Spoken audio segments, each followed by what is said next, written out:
what will happen if you make it? Okay, so what will happen if you do make this choice? What would be the aftermath? How would you feel? What would happen? What would you need to change? If you don't make this choice, what would happen? Write it down. This is kind of like the pros and cons list. And then ask yourself, by making this choice, what am I saying yes to? And what am I saying no to? Because with every choice, there's a good and a bad, or there's a expansion, or there's contraction. There's choosing something that's going to help you grow, and there's choosing something that's going to help you not grow and stay where you're at. There's going to be moving forward, or there's going to be moving back.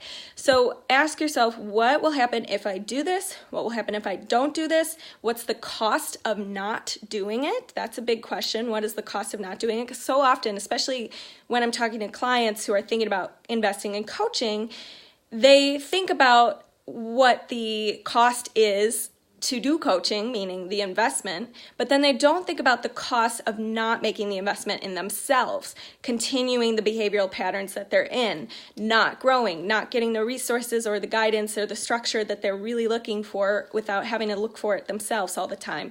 And so always ask yourself, what's the cost of not making this choice either? What am I saying yes to? What am I saying no to? And I always go back to the Tim Ferriss rule of, like, if it's a hell yes, then do it. And if it's a no, or it's a I don't know yet, if it's a hell yes, then don't do it. Don't make the choice. So the other thing that I would share is what you do. Always go back to your big picture and think about, what do you really want in life and why do you want it? And how would it make you feel to have everything you want? And when you think about that big picture, you'll always get an idea for the ideal feelings that resonate with you. And for some people, it's adventure, it's excitement. For some people, it's peace and simplicity. For some people, it's happiness. For some people, it's growth and expansion. But ask yourself, oh boy, I'm back. Ask yourself what you really want and why you really want it in the big picture of life. And think about, in 5 years, will I be happy I made this choice, or will I be still doing what I don't want to be doing?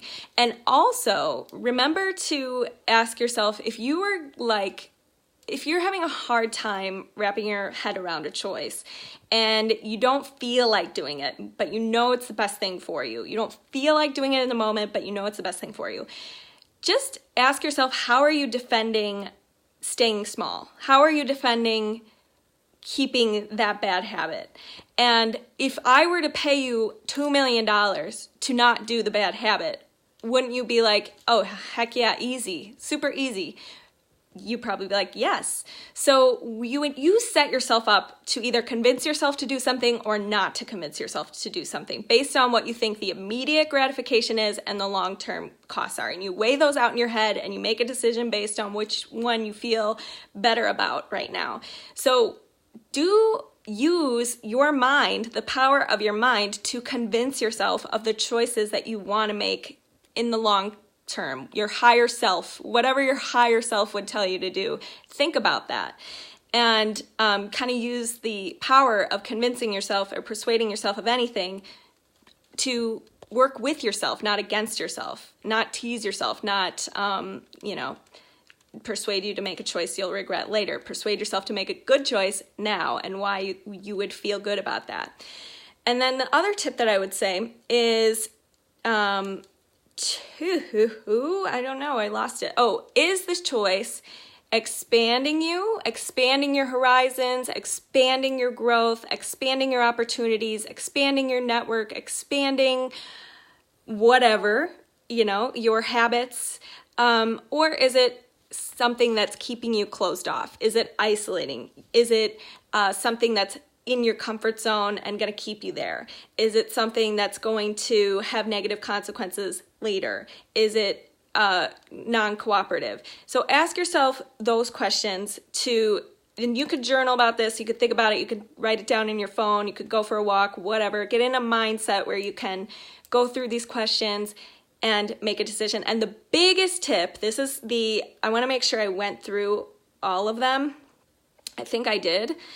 The biggest tip though is, this is before the biggest tip. ask yourself if there's a middle ground. So sometimes we just think it's black or white. We can either do it all and make this decision or do nothing. And we have the all or nothing mindset. So if you fall into that category and it keeps you from balance, or it keeps you from making a choice that you really would like to start making, ask yourself, is there a middle ground? Is there something in this choice where I could find not either end of the extreme, but something in the middle? And sometimes we have to be okay with that. Sometimes we have to be okay with patience rather than pushing ourselves all the time. And so every time my clients are, wanting to do coaching, but they're like, I don't have the time, or I don't know if I can handle it all with my full-time job and la-di-da. We say, well, what's the middle ground? What can we do to make it manageable? What can we do to make progress that is working with your schedule? And that seems to be a more freeing thought than like, I'm either all in or I'm all out. So ask yourself, what is the middle ground? And the final thing, this is the most important. If you're going to remember anything from this video, remember this. What's most important is not the decision itself. What's most important is making the decision and then lining up with whatever you chose.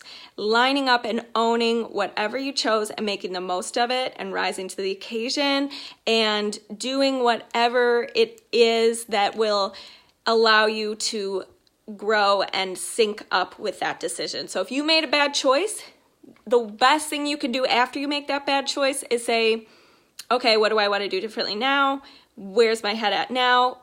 Transformation is in this moment. That last choice doesn't matter. What matters is what I focus on now. So line up with whatever you choose, and the aftermath of what you do about it after is what matters.